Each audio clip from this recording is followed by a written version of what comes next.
Okay, we're gonna do this fabric. What I don't want you to do here is overthink it and try to get in all the little grooves and things. What we're going to do, so if I was doing this and I was going to be very smart, the first thing that I would do is I would sketch it out, and then I would put a light box and I would so very lightly trace my stuff. Yeah, I don't have time for that, so I'm not going to do that. That would be like if I was like such a smart little cookie and had time in my life to do things. What I'm going to do instead is I'm going to render this, and I'm going to come in first with this kind of pinkish tone, because there's like, I mean, it's like beige and white, but in the right lighting, I could make it look pink. So I'm going to come in here, and I'm just going to figure out like the first little block area. And then it's going to come up like this again. Down like this again. And then this is going to go long. Okay. I'm going to put in these like longer areas first, just because they take up the most. And I'm going to keep it a little chunky. Keep my strokes going along that for now. What I'm not going to do here is I'm going to simplify. I'm not going to be like, there's 1, 2, 3, 4, 5. I'm going to be like, 4 is close enough.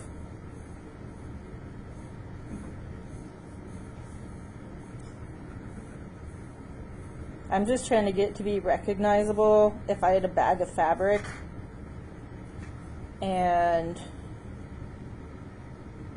from that bag of fabric I was like, hey, can you pull out the fabric for this drawing? That an assistant could reasonably do that. Or a person that I'm sending the fabric and drawings to for them to actually be created. So if I'm sending them to a shop to sew things for me. Because that's what this is. This is just a visual communication. So it's like do I write out a long form essay that they're going to have to read, or give them the bullet points? For a shop that is busy, I'm going to give them the bullet points. I'm also busy.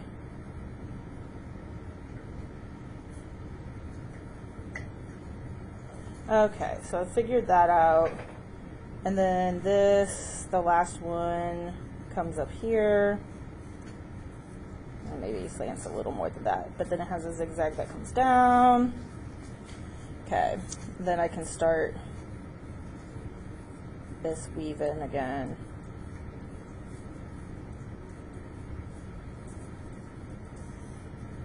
And then it looks like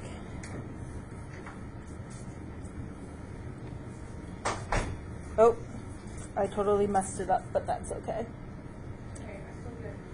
Yeah. I'm just going to reverse this shape because, like I said, if I can communicate, oh, it's like these chevrons of alternating lines, any place I send it to is going to be fine. Plus, ultimately, this is probably going to be wrapped around a curve or something. You won't end up seeing all of it. Okay. What I need to remember is that this is going to continue going down. And I can go this way.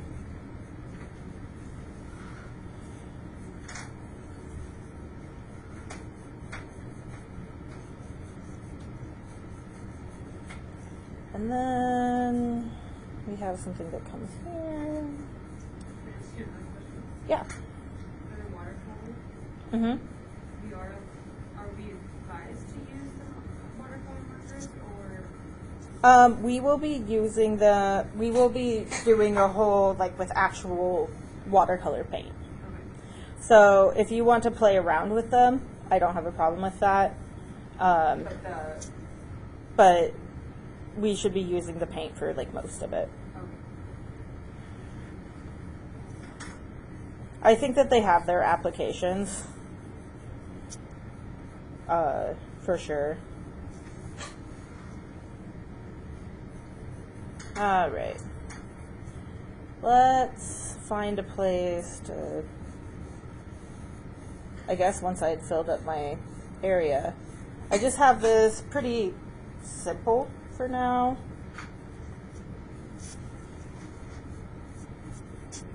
Like, I've just sketched in the basic shapes, and I've kept them pretty fuzzy, even though they're quite linear. Oh, you're fine. Do you want?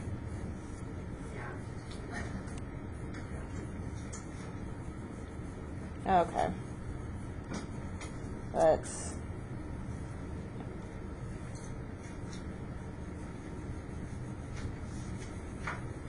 put in a few more. I didn't draw a boundary box, so I'm like, when do I stop? This is pretty good. Okay, let's connect that one just to divide up that space. All right. What I'm going to do now is I'm going to come in with the gray, and I am just going to kind of dot it through, running up and down, I think.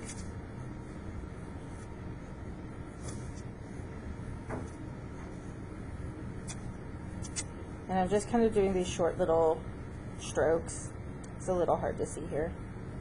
But I'm not just drawing a straight line. I'm picking it up, putting it back down, keeping it somewhat random. To build in these striations that go across that pink part, but they also go across the part I'm leaving white for my negative space here.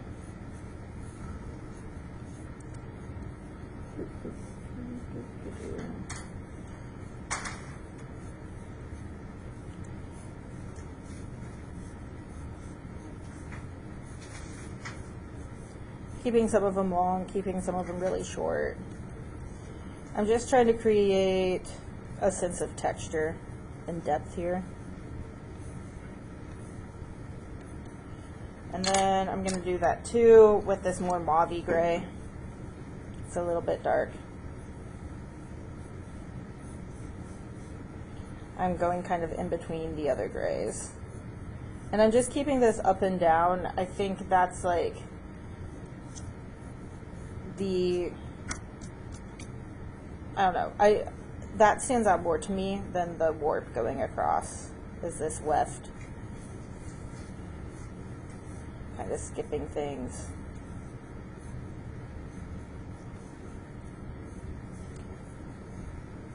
Okay. Now I'm going to double check that I got all of this off. I actually think I want the other end though. Yeah. And I'm going to blend, and it's going to blend out a lot of my lines. I can still see where they were though.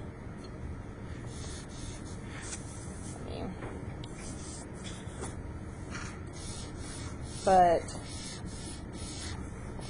it's going to fill in a lot of this white space, which makes the whole thing just appear a little bit more finished. And it's blending in some of those grays to this like blushy pink color. I'm gonna go a little bit this way too. All right. Now I'm gonna come back in along these lines, and this time I'm gonna be a little bit more neat with my outline. And now I'm just outlining the the shapes that I already had there. Make them a little bit more solid.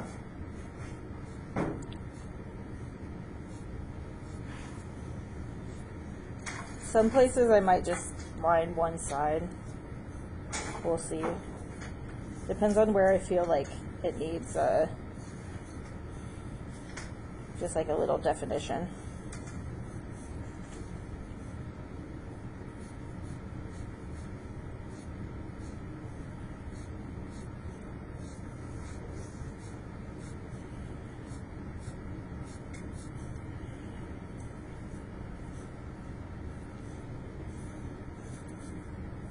Especially because this is a swatch, like taking the time to figure it all out in pencil beforehand, not super necessary. This is more just like me taking the time to understand the pattern, how it fits together. And this way, when I go, if I want to draw it on a form or whatever, I could imagine it bending. Just a little easier. The more times you draw something flat and then try to convert it to being a round curved, the easier that gets. It's just a skill that is built. Now I'm going to come in and just use the chisel side of my marker to blend these together.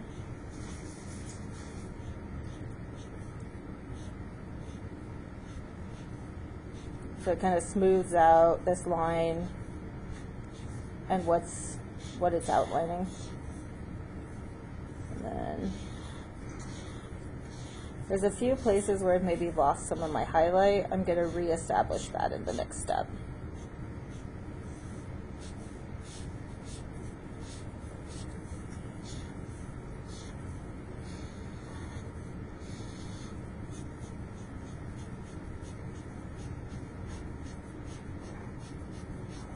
Alrighty.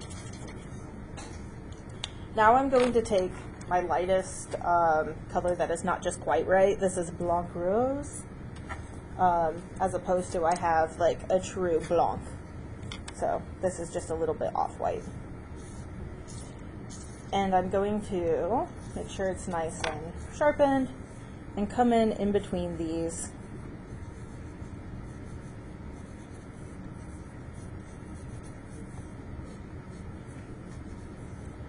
And give it just a little bit more coverage.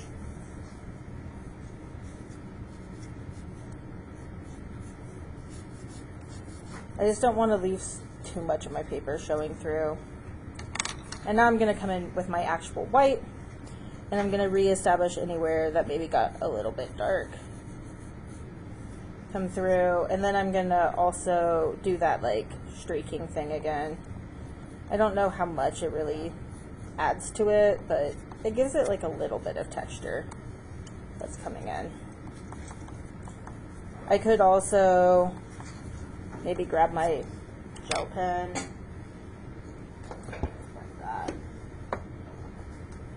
We'll see if we can get it to nicely draw here. And then coming across like this way.